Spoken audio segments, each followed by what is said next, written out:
I'm Evan Lazarus, Chief Knowledge Officer for T3Live.com. You don't become a great trader by watching videos and taking courses. You become a great trader through live screen time. Accelerate that learning curve by tapping into the experience of seasoned professionals. Currently, we're offering 5-day free trials to each of our 4 mentoring rooms. In the mentoring rooms, we teach our strategies in the context of the live market. To sign up for a free trial, go to the T3 Live education page, fill out the form, and get started when the next trading session begins. We hope to see you in one of our mentoring rooms.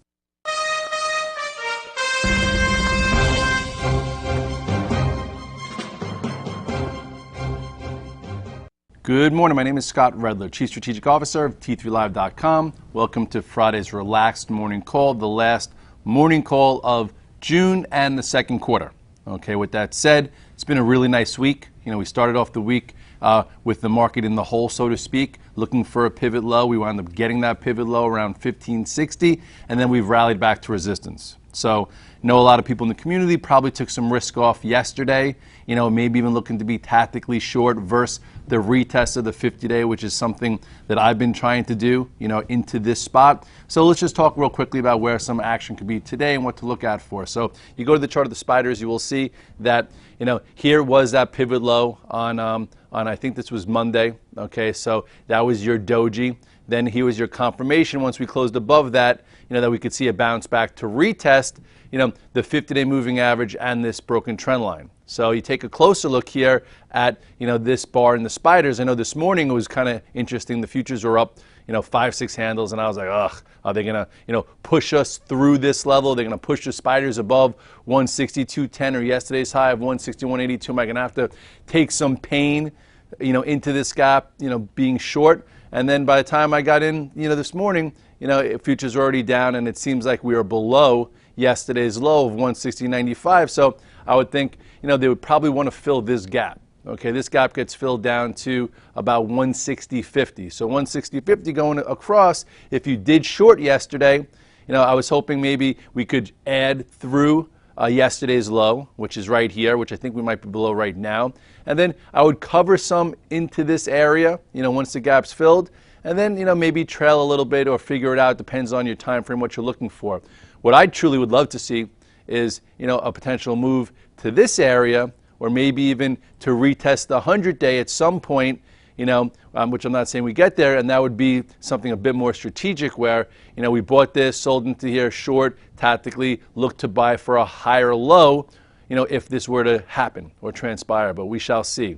Overnight, Japan was up 3% or 3.5%. We've talked about the dip in Japan. Here was that outside day. I think first day we talked about it was right here.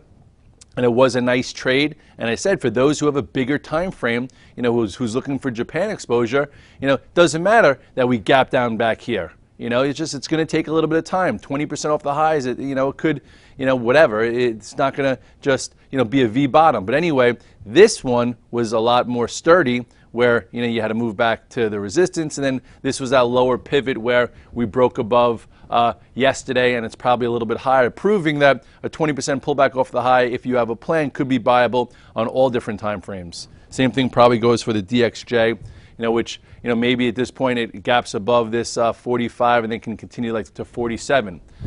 As far as the metals, still getting crushed, this downtrend which we've spoken about so many times here. The intermediate trend that broke, the macro trend that broke here, this trend that closed in the lows that broke, and here we are. Okay, so let's just call a spade if you are flat gold. Let's see how we could go about it tactically. Right here is yesterday's low. Okay, if you tried to be long yesterday, okay, when it gapped up a little bit, your way out was right there, 118.06. That was your way out. Level versus level. I don't care where it's come from. I don't care that it's oversold. I don't care that people say there's enough blood in the street. Even I said that. You get out when you break the level. So now if you want to try it again today, you try it again today, but this is your new level, 115.65. Okay, and then if you look where that line comes from, I think I drew it from way back when as a potential support area. So we'll see how it handles, this pivot low from way back when, years back. That's around 115-ish or 115.50. Silver, just to show how tactically you can do the same thing, look at this move. Wow. I yesterday silver gapped up, and I said, okay, you know what, I'm going to give it a try. I haven't tried this trade in such a long time. I have the luxury because I've stayed away. So yesterday, it gapped up a little bit, thinking maybe it gaps up, trades above yesterday's high of 1830, you know, you make some cash flow. No, didn't happen. So, you know, I got stopped out when it went through yesterday's low of 1786, even though it didn't go by much. You never know how low it's going to go. And that's the way I'm treating it. Okay, maybe now it goes a little bit of sideways, and then, you know, it proves at this level, which we've talked about. I talked about, you know, 17.5 to 18 and change, probably a better spot to look to buy versus sell. Your time for selling was way back when.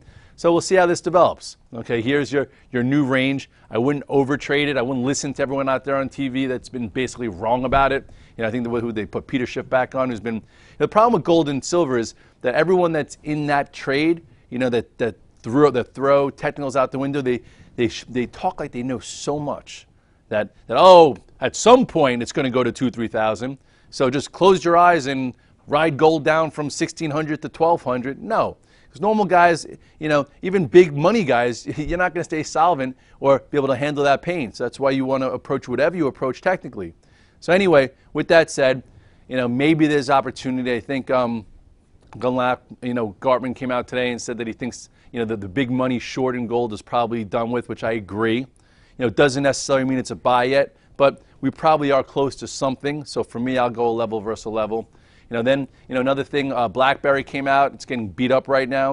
You know, we did a video midweek saying, you know, got a big bull-bear debate here, guys. You know, 32% of the float is short, but then you have, you know, 6-7 months of a base that people have been accumulating. So who's going to win here on earnings? So for me, you know, I didn't play it, but I was just telling people if you're going to play it to the long side, you do it with a call spread. Okay, because risk is premium paid. If you're going to do it the downside, you do a put spread. But either way, you do options into earnings because you never know what's going to happen. And if you look at, let's see, time templates, let's go West Coast. You could probably see it. Wait, hold on 1 second here.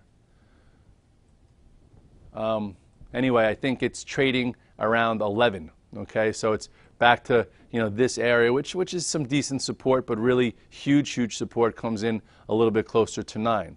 So either way, you know, if you did take it home long, said, oh, I like this base, I think it's going to be okay, I think the numbers are going to be good, boom, you know, you're sucking wind underwater down a big percent versus if you said, okay, I'm going to do a call spread and risk 5 grand or 10 grand or 20 grand, whatever it is, at least you know whatever your risk is. You know, I wish if Brittany was here, I'd say risk is, and she'd go, premium paid.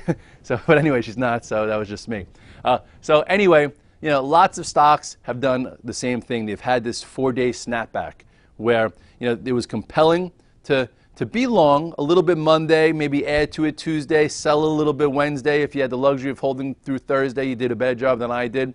And now, you know, let's see if we could pull in, make a little bit of money tactically short, and then see in the next coming sessions, you know, do we hold higher? Do we put a higher low in?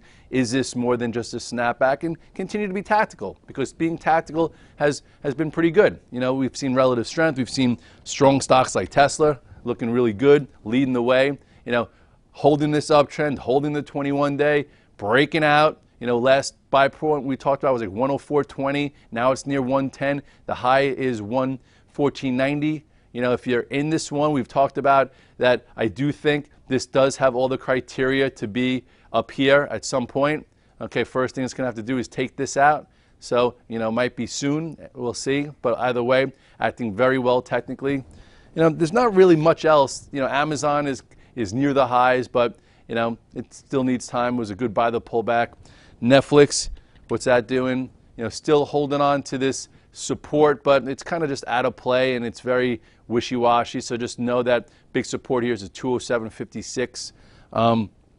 Facebook, people keep talking about. It's acting a little better. You know, I tried getting involved after this gap up, thought maybe it would change a little bit, but it came in and filled, and I've been just avoiding it. But ultimately, it does look like it could try and get back into these moving averages. You know, but it's not an A+ setup at all. Unfortunately, Apple, or fortunately, you know, continues to just be Apple, you know, which is not good since the high here at 700, all the way down.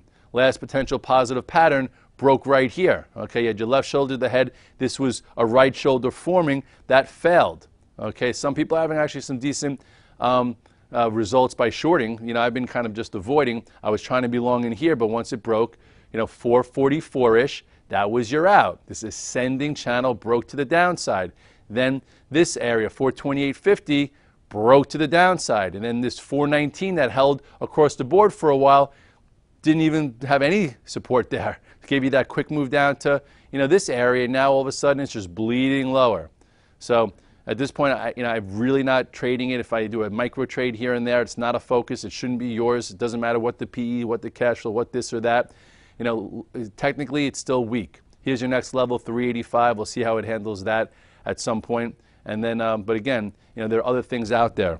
Google, still, you know, hard to trust. Yesterday we caught a decent trade there, you know, as it broke above this 880-ish, but then, you know, midday just kind of failed and came back in, and, you know, it's still just taking time. So at this particular point, I would say just be very selective.